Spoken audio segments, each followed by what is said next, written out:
بێگومان ئەگەر سەرەتا قسە لەسەر ئەو ڕێکەوتنە بکەین کە لە نێوان تورکیا و چەندینی وڵاتی تر و هاوکات عێراقیشی تایە کە باسی ئەوە کات هەر یەک لە وڵاتانە 15 کیلۆمتر بچنە ناو خاکی دراوسێ دەوڵەتەکەیانەوە بۆ پاراستنی سنووری ئەمنی وڵاتەکەی خوان ئەمە بۆ خۆی لە خۆشی ئەمەشەر بڕیارێکی هەڵەیەوە لە نزیکبوونەوەیەکی هەڵەیەوە بە ذهنێتێکی دەسەڵاتدارێتی و دوور لە بەرژەوەندی کۆمەڵگەی ئەو ناوچانە و ئەو خەڵکانی کە لە ناوچەکان دانیشتەجێبوون لەسەر ذهنێتێکی دەسەڵاتداری و بەرژەوەندی نێوان چەندین دەوڵەتی داگیرکەردا و چەندین دەوڵەتی زلهێزدا ئەو ڕێکەوتنانە کراوە لە پێناو باراستنی بەرژەوەندی یەکتری و هاوکات تەسلیمون بە یەکتری و هاوکاریکردنی یەکتری لە بەرامبەر هەر دۆخێکی ئاوارتەیی کە لە بەرژەوەندی دەسەڵاتی خۆیان و سنوورەکەی خۆیاندانە بێت. بەڵام ئەگەر لە ئێستادا قسە لەسەر دەوڵەتی تورکیا بکەین ئەبینین سیاسەتێکی ئێستا دەوڵەتی تورکیا لەسەر ئاسی هەر چوارپارچەی کوردستان و بەتایبەت لەسەر بە ئاسی باشووری کوردستان بەڕێوەی دەبات لەوە تێپەڕیوە کە 15 کیلۆمتر لە هاوکات لە چواردەوری سنووری وڵاتەکەی خۆی بپارێزێ بەڵکو دەوڵەتی تورکیا ئێستا بە ذهنیەتێکی داگیرکاری لەسەر ئاسی هەر چوارپارچەی کوردستان نزیک دەبێتەوە هەموو جوڵە و کردارێکی کە لە ئێستادا دەوڵەتی تورکیا ماوەی چەندین ساڵە بە بەرفراوانی ئەنجامی ئەدا هاوکات ئەگەر سێری ئەم 2 ساڵی دوایی بکەین هێرشەکانی بەرفراوان بۆ لەسەر ئاستی باشووری کوردستان و هەر چوارپارچەی کوردستان بەگشتی ئەوە ئەگەێنێت کە لە ئێستادا دەوڵەتی تورکیا دەرفەتێکی بۆ دروست بووە کە ئەکرێ بڵێ ئەمیش ئەگەڕێتەوە بۆ پشتیوانی هێزی ناتۆ لەسەر ئاسی جیهانەوە بۆ بێهەڵوێسی وڵاتانی تری دەوروبەری و هاوکاریکردنی بەشێکی تر لە وڵاتان کە هاوکات بەرژەوەندی خۆشیان و بەرژەوەندی تورکیاشی تایە لە ئێستادا ئەوەی تورکیا ئەنجامی ئەدا زیاتر لە 15 کیلۆمتر بە 100 کیلۆمتر هاتۆتە ناو خاکی باشووری کوردستانەوە هێرش و داگیرکاری لەسەر ڕۆژئاوای کوردستان بەڕێوە دەبات. هاوکات لە ئێستادا سیاسەتێکی قڕکردن لەسەر ئاسی جیهان لەسەر ئەو کەسە وڵات پارێز و کەسایەتە پێگەیشت و تێگەیشتوانە ئەنجام ئەدات کە هاوکات لە پێناو بەرژەوەندی گەلی کووردا یعنی خەبات دەکەن یا خودێکۆشان دەکەن لەوانە ئامینە کاکەباوە کە دەبینین لە ئێستادا هاوکات کە خەڵکی باوکووری کوردستانیە بەڵام دەوڵەتی تورکیا بە فەرمی داوا لە وڵاتی سوید دەکات کە ئەو ڕادستی ئەو بکات کە ئەمە شتێکی نایاساییە نە سیاسیەوە نە قانونیە بەڵام ئەمەوە بۆ خۆی سەلمێنێت کە لە ئێستادا هاوکات هێڵی تێکۆشانی ئازادی گەلی کورد لە بەرخۆدانێکی بێوێنەدایە و لە بەرفراوان بووندایەوە هاوکات ئەکرێ بڵێ چارەنووسی ڕۆژهەڵاتی ناوەڕاست ئەمڕۆ گرێدراوە بە چارەنووسی گەلی کوردوە بپرسی چارەسەرکردنی کێشەکانی گەلی کورد کە هێڵی تێکۆشانی ئازادی پشتیوانی ئەکاد یا خۆت پێشەنگایەتی ئەو تێکۆشانە ئەکاتەوە ئەمڕۆ لە ساحەی مەیدانی سیاسی و سەربازیدا مەشی خۆی دەکات و برۆ بە تێکۆشانی خۆی ئەدا و پێش ئەکەوێت ئەمە وای کردووە کە دەوڵەتی تورکیا سیاسەتێکی پەرکەوزاڵ بە لەسەر ئاسی هەر چوارپارچەی کوردستان بەڕێوە ببات لەو چوارچێوەیەدا هاوکات لە ئێستادا مەترسی ئەوەی هێرش بۆ سەر ڕۆژئاوای کوردستان بکەوە لە هەمان کاتە لە کاتێکدا دەبینین کە هێرش لەسەر باشووری کوردستان بە شێوەیەکی شڕ و بەرفراوان بەردەوامە هاوکات لەگەڵ ئەوەشدا ڕۆژانە ئێمە متابعی ئەوەکەن کە دەوڵەتی تورکیا لە ئەنجامی و هێرشانەی کە ئیکە هێرشێکی شکست خواردووە و نەیتوانی و ئەنجامێکی باش بپێکێ لە ئەنجامی و هێرشانێکی کە هاوکات ئەمانە وای کردووە کە دەوڵەتی تورکیا لە ئێستادا پلانەکانی بەرفراوانتر بکات لە هاوکات لە بێهەڵوێستی حکومەتی هەرێمی کوردستان و بێدەنگی حکومەتی هەرێمی کوردستان هاوکات بێهەڵوێستی حکومەتی عێراق لە کاتێکدا هەڵوێستەکان لە ئاستی پێویستانیە بەڵکو زۆرجا بەرژەوەندی دەوڵەت وانێ دەکات لە هەندێک بابەتە گرێدراو ئەبنەوە لەگەڵ دەوڵەتی تورکیا بەڵکو خۆشیان جارێکتر ئەبنەوە دار ئاسالەوەی کە دەوڵەتی تورکیا کارئاسانی بکەن بۆ دەوڵەتی تورکیا هێرشەکانی بەرفراوان بکات لەسەر باشووری کوردستان هەتا وەک بەڕێزیشت ئاماژەت پێکرد گەشتەوە ئاسەی کە لە ئێستادا هێرشەکان بە شێوەیەکی بەرفراوان و چڕ و پڕ لە هەرێمی پاراستنی میدیا لە ناوچەکانی ئاڤاشین و کڕۆژار و مەتینە و ئەو ناوچانە بەردەوامە هاوکات لەگەڵ ئەو شکستانی کە دەوڵەتی تورکیا بەسەری هاتووە ئەبینین لە ئێستادا بە شێوەیەکی زۆر نائینسانی و بە شێوەیەکی زۆر نائەخلاقی و بە شێوەیەکی زۆر فاشیزمانە کە ئەمەش بۆ خۆی جارێکی تر سەلمێنەری ئەوەیە کە دەستی سیخڕ و دەستێکی کراوە هەیە بۆ بەرفراوانبوونی هێزەکانی میتی تورکیا لە باشووری کوردستان و هاوکات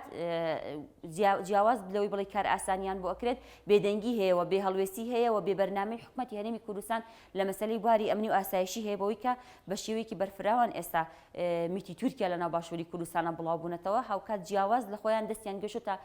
بەشێکی خەڵکی باشووری کوردستان لەوەی کە بەداخەوە لە ژەرناوی سیخڕیا بەکاریان بێنن بۆیە دەبینین لە ئێستادا یعنی کولتورێکی دەوڵەتی تورکیا پێشی خستووە لە ناو شارەکانە بە درۆن هێرش دەکاتە سەر خەڵکی وڵات پارێز و سەر خەڵکی ئازادی خواز و خەڵکی ئازادی خواشەیی دەکات و هاوکات لەم ماوەیەدا چەند نمونێ بۆ شەوازەمان بینی کە دوو مێر منداڵ لە شوێنی گەشت و سەیراندا و لەسەر زێدی باو باپیرانی خوان کە هیچ جۆرێک لە هێزەکانی گەریلا و تێکۆشانی ئازادی لەو ناوچانەدانی شەهید بوون هاوکات دوێنێ دیسان چەند ڕۆژی پێشتر لە هێرشێکی ترا بۆ سەر سونێ گەنجێکی تەمەەن 11 ساڵان شەهید بوو هاوکات دوێنێ بینیمان چەندین خەڵکی وڵات پارێز و تێکۆشەری ڕۆژئاوای کوردستان کە هاتبوونە باشووری کوردستان لە ناوجەرگەی گەرمیاندا لە کەلار لە ئەنجامی سیخوڕی و چاودێریکردن و هەستانی درونەکانیان ئەکرێ بڵێ بەداخەوە لە ناو خاکی باشووری کوردستاندا چونکە چەندین بەڵگەی حاشا هەڵنەگر هەیە لەسەرەوەی کە لە ئێستادا بنکۆبارەکانی دەوڵەتی تورکیا لە باشووری کوردستان ئاسێکدایە هەر تەنانەت درونەکانی کە هەڵیش ئەسێ لە باشووری کوردستانەوە لە بنکۆبارگەکانی باشووری کوردستانەوە هەڵ ئەسێ بۆ شەهیدکردنی ئەو کەسە وڵات پارێزانە ئەمە دەریێخات لە ئێستادا بەڕاستی دەوڵەتی تورکیا تاکەنیەتێکی لەسەر باشووری کوردستان هەیەی داگیرکردنی خاکی باشووری کوردستانەوە هاوکات بۆشی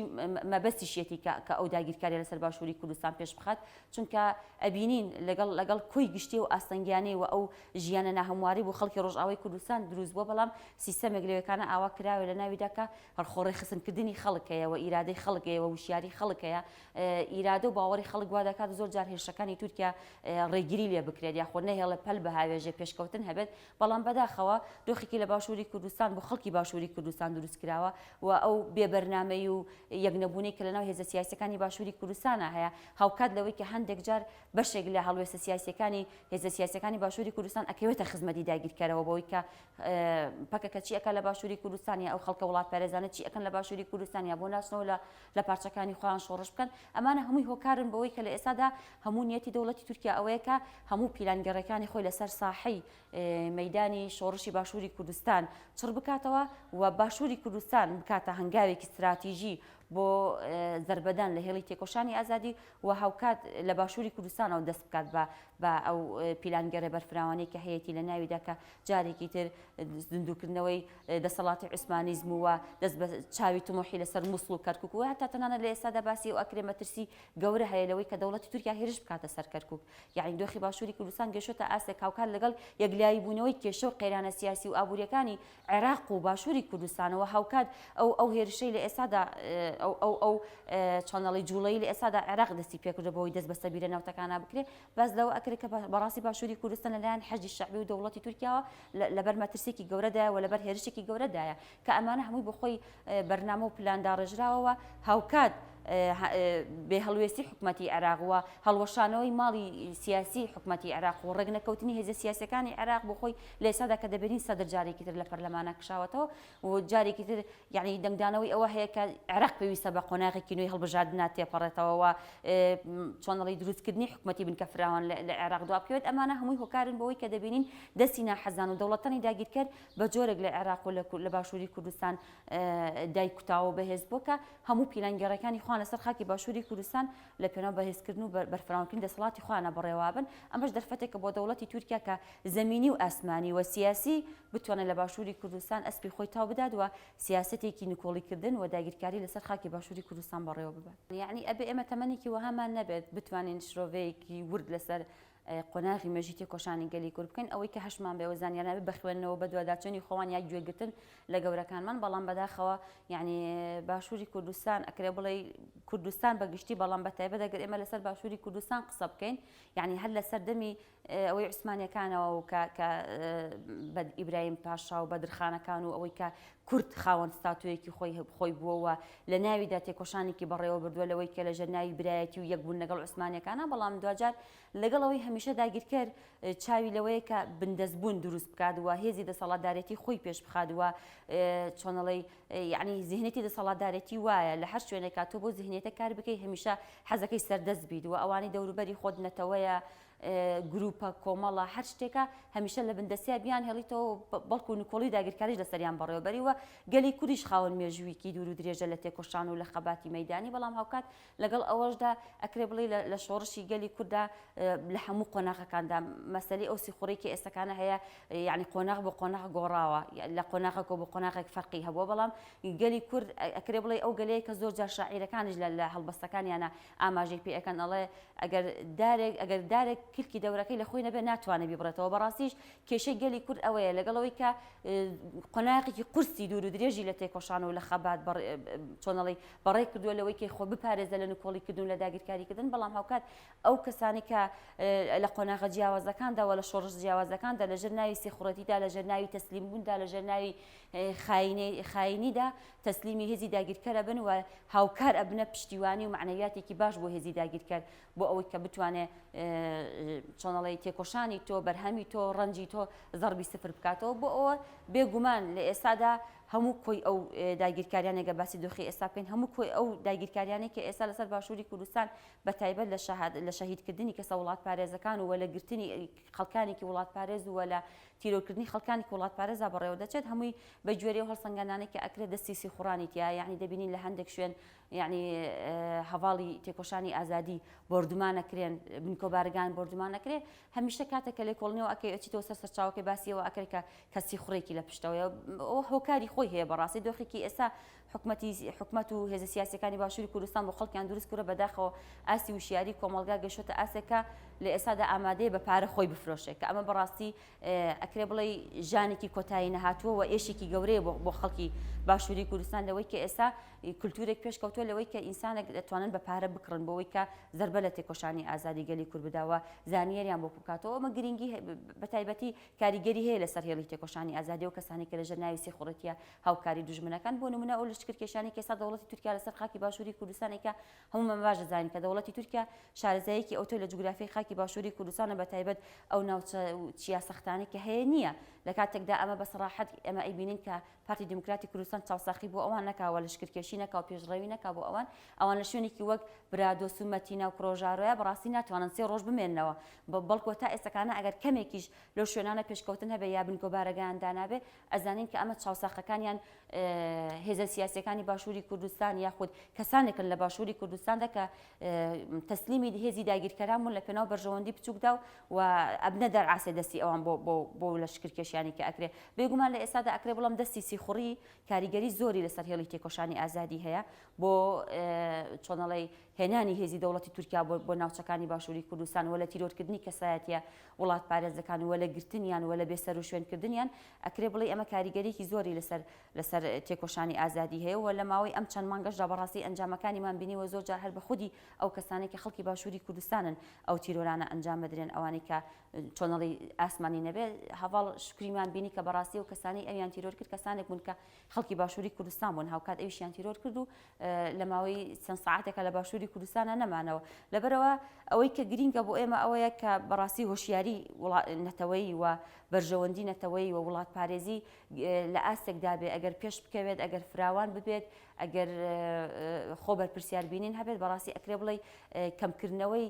ئاستی سیخوڕی و جاسووسی و هێڵی بەکرێگیراوی بۆ دوژمنان کاریگەری زۆری ئەبێ لە سەرکەوتنی هێڵی تێکۆشانی ئازادی بۆ گەلی کورد و هاوکات ئەو کەسانشی کە ساڵانێکە لە باشووری کوردستان بۆ نمونە ئەوە چەندین ساڵەماوە چەندین ساڵە ئەبینین کە کەمپی مەخمور کەمپێکە لە 91ەوە لە باشووری کوردستان دروست کراوە و کەمپی پەنابەرانی